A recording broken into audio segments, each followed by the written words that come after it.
Hey everyone, welcome back to the channel. I have to say that most of the stories I read on this channel are pretty bad when it comes to people's experiences when playing tabletop RPGs like Dungeons & Dragons. Though I wouldn't necessarily say that most of them involve inherently evil people, just cringe that guys and creepy players and DMs. Though in today's episode, this isn't the case. These next two stories involve some pretty serious subject matter, so it needs to be said that listener discretion is advised. As I know these subjects can be a bit much for some people, I will make a content warning here. The next two stories involve themes of predatory behavior, including pedophilia, drugging, and sexual assault. With that warning out of the way, let's get into the stories. The story of how our nerdy teacher and club leader ended up being outed as a serial predator, by Reddit user DizBlast101. Hello you guys. I was listening to some RPG horror stories and remembered that I kind of had one myself. I'll leave a TLDR at the bottom, cause this one is going to be long. I'll try to keep the details as vague as possible, because the police were involved, and it received some media attention in our town. The story begins in my freshman year of high school. Me, being the dramatic teen I was completely alone and friendless, as all of my friends from junior high had ended up going to the high school across town. Literally all of them. And I had no one. Q, an upperclassman, referred to as C from now on, that joined the marching band in the year above me. He must have noticed that I was pretty alone, because he started hanging out with me. He introduced me to a bunch of cool board and card games like Magic the Gathering, Yu-Gi-Oh!, and, of course, D&D. He even encouraged me to join a club where all they did was play card games and D&D during lunch and after school. It was mostly a Magic the Gathering club, but after school, the dedicated few would meet up and play D&D with the teacher. I'll call him Mr. Cool. Mr. Cool was super nerdy, and he had this 4th edition of Wrath of a Charlatan adventure that he would pull out and use to introduce us newbies to D&D. On top of that, C was running a 3.5 campaign in which I played a ranger, and I loved it right away. The veterans were playing a 4th edition game as well, but I preferred 3.5. Freshman year goes off without any real troubles. It's sophomore year when we get introduced to the master manipulator and the one who pulled the strings, Mr. Big Bad. Mr. Big Bad was this guy in his late 30s, and all the older kids idolized him. In fact, he was very popular with the entire school, and with the ladies as well, as his fiancée, who was 26 or 27, would often show up to sling dice with us after school. Mr. Big Bad was often super busy, running another department on campus, but he just loaned us the room, and we, being kids, didn't think it was very sus at the time. The club had been under Mr. Cool's direction, but he had to leave over the summer to teach for another district, and Mr. Big Bad had offered to take over as the club director. The club became a lot less focused on Magic the Gathering and more on D&D, which I didn't mind. The veterans still had their 4th edition campaign, and C was still running the 3.5 game. But that became more and more sporadic, so I went less and less, until junior year when 5e came out. I loved 5e and brought up the idea to C that we could continue the discontinued 3.5 campaign as a 5e game, and he loved the idea as well. Junior year was a blast, and when officer elections came up again, I really wanted to keep the club going and follow in C's footsteps, so I ended up becoming elected as the president for the club. Additionally, I was a big fan of Mr. Big Bad, and offered to be his office assistant for the upcoming senior year. The club had been growing quite a bit since I started playing in it, and I had managed to get our local tabletop gaming shop to donate dice and discounts to the club members. Mr. Big Bad was on board with it all, and even helped me set up a Teespring so we could print club shirts for the first time. Things were going great. I was in line to be top of the class senior year. Mr. Big Bad was my teacher in 2 different classes, and the club was growing great and had a lot of interest from the student body. Nothing could go wrong, but then Mr. Big Bad was gone. In the middle of senior year, Mr. Big Bad disappeared. No one knew anything. All the gaming equipment was still in his classroom, and we had substitutes the rest of the year. But things started coming to light the months that followed his mysterious disappearance. I heard he got in a car accident and is in the hospital. Maybe a family emergency came up. No way, man, I heard someone broke in and shot him. Rumors ran throughout the school like wildfire. As I said, Mr. Big Bad was a popular teacher. As time went on, some of the rumors got nastier. I heard he got arrested. Some people saw him get dragged away from his house in handcuffs. I heard he and his fiancée are on the run, Bonnie and Clyde style. No way, I'm friends with this girl, and apparently he and his fiancée raped her last year before summer break. At the time, I thought that these rumors were just that, rumors. I defended him when people claimed a bunch of negative stuff about him, too caught up in my idolization of him, and not willing to believe that the person I trusted so much would do such things. Well, as it turns out, some of the nastier rumors were more right than wrong. Mr. Big Bad and Bonnie had indeed done some very horrible things to a previous student. And the reason Mr. Big Bad wasn't showing up anymore was that he'd been arrested and was under house arrest while the accusation was being looked into. It gets worse. He had done it at school, and his fiancée had indeed been part of it, and that this had been going on for almost 20 years. As a case built up against him, more and more women came out and explained what had been going on. That fiancée of his, she was a previous victim that had enjoyed what they were doing, and that was why she stuck around. It was a seriously fucked up situation. I was horrified that a person I trusted, whom the club had a ton of trust for, could do something like that. I looked back at all of our interactions. There had never been any hint, initially, until I was reminded of the student who made the accusations in question was hanging out a lot of the time in the clubroom after school and during lunch. Holy crap, this had all been happening during club times most likely. At the time, I had always waved away his excuses for not supervising us as always being busy. It had made sense.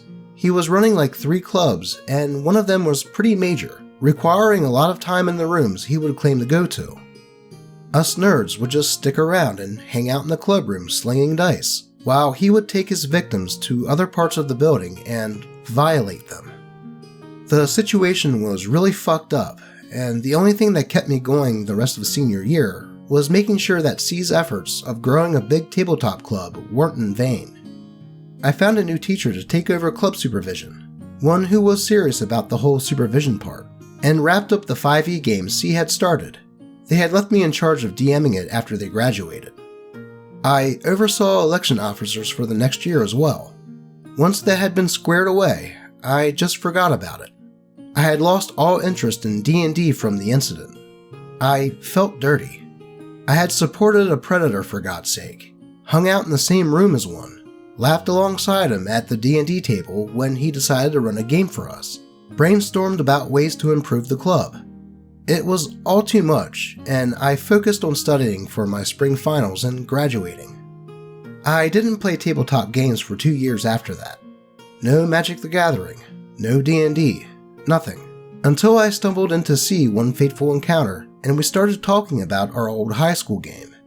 It brought up a ton of memories for me, and I realized that I wanted to try again. I looked up a nice module to run, Horde of the Dragon Queen, and recruited from a Discord server, Illuminati Discord. I used to be super into them, but stopped when I realized she was just causing drama for no reason. And now here I am, 5 or 6 years later, with a strong group of online friends. I came into my own as a permanent DM, grew a backbone and kicked some of the nastier players that we got from that Discord, and then just had a blast.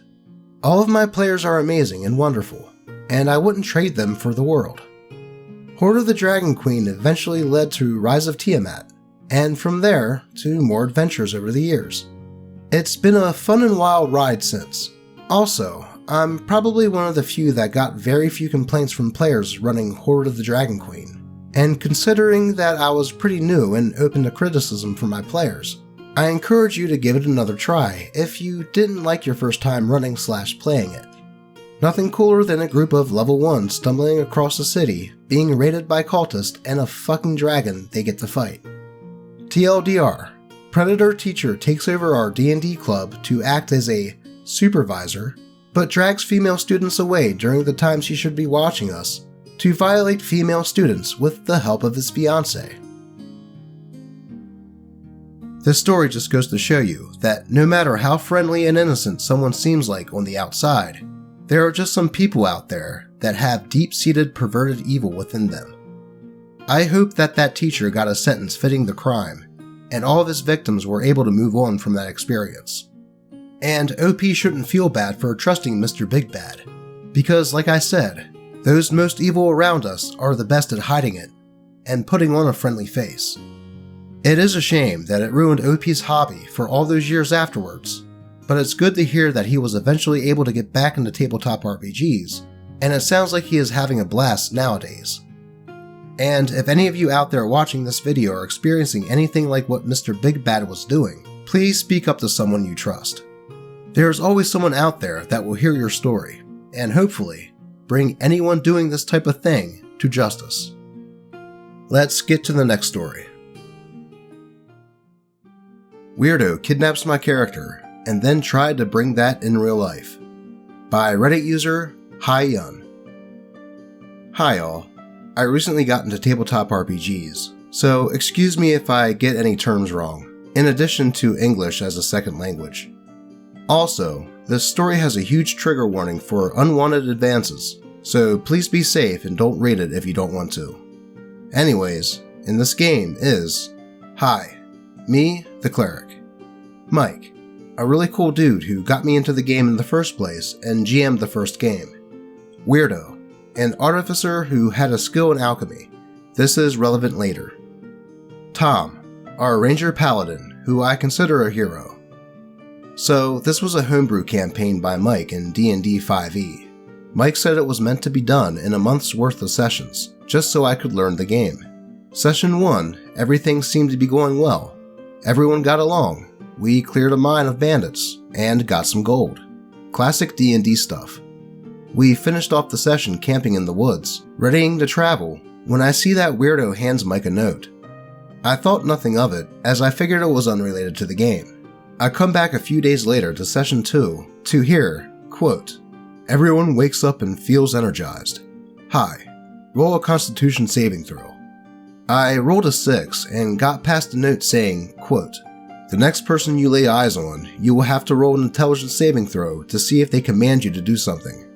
Sorry if that translation was a bit rough. I think that we're about to be attacked, so I go out to be greeted by Weirdo, who immediately asked me to say how I slept. I rolled an 11, passed, but it's still polite to say good, so I tell him that. The poison doesn't come into play until the night where the party is staying at an inn overnight, where Weirdo knocks on my door and asks to come in. Roll check, 9. I let him in while being very annoyed. He says he tries to seduce me, and Mike says to roll. Now, I may be new, but I felt something about this was off, so I voiced that to Mike, who told me that it's okay, because I was under the poison. In comes Tom, who says that rolling seduction on PvP is against the rules no matter what, and Mike agrees. But Weirdo, he doesn't agree, and since I'm poisoned, he says, quote, "I demand she becomes my girlfriend." Everyone looks around confused, but in defeat, I roll, a natural 1. My character is excited to date Weirdo's character, even though they only just met. I pass a note to Mike, asking if when the poison wears off, will I still have the same feelings, and he thankfully says no. The rest of the night, we hung out doing non-D&D things, and I thought that Weirdo would only be like that in game. Boy, was I wrong. We end up watching YouTube on the couch, and of course Weirdo sits next to me and tries to put his arm around my shoulders. I push him off and sit closer to Tom. Weirdo moves closer. I again move closer to Tom, and the cycle kept going until Tom gets up and asks if there's an issue. I told him about Weirdo, and Tom and Mike agreed to let me sit between them. I left the hangout early that night. The next session comes, and there's more notes from Weirdo to Mike, while we go about our business hunting down a group of bandits, who have been stealing items from the church my character grew up in. As we near the climax of the story, the main boss is in front of us. A single note from Weirdo to GM, an annoyed sigh, and a pass of the note to Tom, who previously was the forever GM, so he knew the rules better. He looked between me and Weirdo for a bit, and then sighed. Quote, "Hi, make a constitution check." Thankfully I passed it, but Weirdo was visibly upset. After we beat the big bad, Mike asked what I think of D&D, and I said I liked it. In comes Weirdo from stage left to harass me into playing his game of D&D, and young innocent me, not seeing the red flags, said yes. The second campaign was supposed to be about chasing down a cult who stole priceless artifacts to use them for who even knows. Weirdo never explained why, but we all made new characters, who I got rather attached to. I made an elf wizard, Tom made a paladin, and Mike made a fighter. The first few sessions went fine, but I later realized that none of the enemies ever thought to hit me, the squishy wizard, for some reason. This blatant favoritism went on throughout the campaign for several months, with Tom and Mike noticing. They bring it up to Weirdo to get hit with, quote, "Oh, you want me to hit high? I'll hit high." The next battle, every single enemy in the room was on me, and I get knocked out in half of the first turn, and the leftover enemies who didn't take their turn carried me away. They kidnapped my character. Everyone was shocked except for Weirdo, who was being very smug with, quote, "I told you I would hit her." We ended the session early to eat and plan what to do about this new problem. The whole time, Weirdo was drinking far too much alcohol and laughing at every plan saying, quote, "That won't work," and shooting down everything we thought of. When asked what would work, he only told us to figure it out or give up. During the whole night, he was trying to get everyone, especially me, drinking, though none of us had rides home, so we all turned him down. Around when we were all going to leave, Weirdo stops me and asks if I can check something out. I didn't notice the red flag, but luckily Tom did, telling Weirdo that I had a big family event tomorrow that I needed to wake up early for. Weirdo looks disappointed, but lets us go. I asked Tom why he lied to Weirdo, and was told that he, quote, "sensed something that was going to go badly." Next time we go to play, Weirdo says I need to make a strength check to escape being chained to a wall. I'm a wizard with a -1 on strength. This didn't go well. Tom and Mike get help from Mike's clan, which, since it was his backstory, was allowed, and they plan to attack the cultist hideout with even more people than before, as the MacGuffin was in there and they were easily convinced despite Weirdo being very angry about it. And while they were planning, Weirdo passes me notes graphically describing what my character was going through.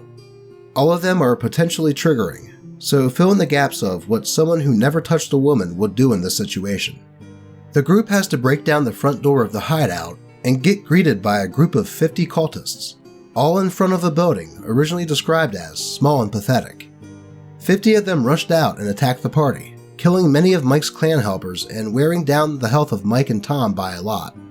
When the battle was over, Weirdo passes me a note saying, quote, "A guard tells you that if you make any noise, it will be the last noise you make," and leaves the room.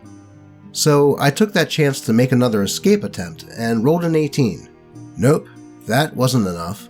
Furiously, I ask him what the chains are made of, and he says they're enchanted iron, which only opens to 19+. That would be a natural 20 for me, and I rolled a 19 without mods. I was pissed. Meanwhile, back to the duo and small amount of heavily wounded company. Another wave of 20 comes out and kills off the rest of the company, and drains all of Tom's lay on hands points. I make another check and luckily get a natural 20. Weirdo looks upset, but lets me go. As I run out into the hall, I get confronted by a group of guards, who I kill with fireball and run into the rest of the party. End session. We're all very happy that we got the MacGuffin, so we celebrate and have a bit to drink. From Weirdo's cabinet. After having a few drinks, I feel really dizzy, so I sit on the couch and pass out. Around the time when I wake up, it was 1 a.m., and I had passed out at 7 p.m. I was on my couch with Tom also in the living room, who was watching me. He immediately gets me a glass of water and soup and tells me what happened. He told me that Weirdo, after I passed out, tried to get Mike and Tom out of the house, saying he would take care of me. Tom didn't buy it, so he said he would take me home. Weirdo then tries to punch Tom.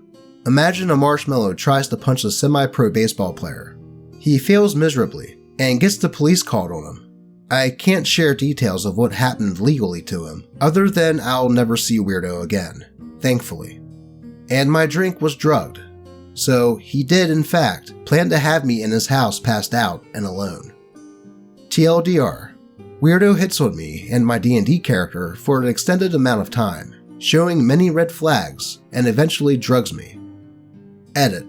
To everyone asking why I was still playing the game, Mike has been a longtime friend to me, and I didn't want to hurt his feelings by dipping out.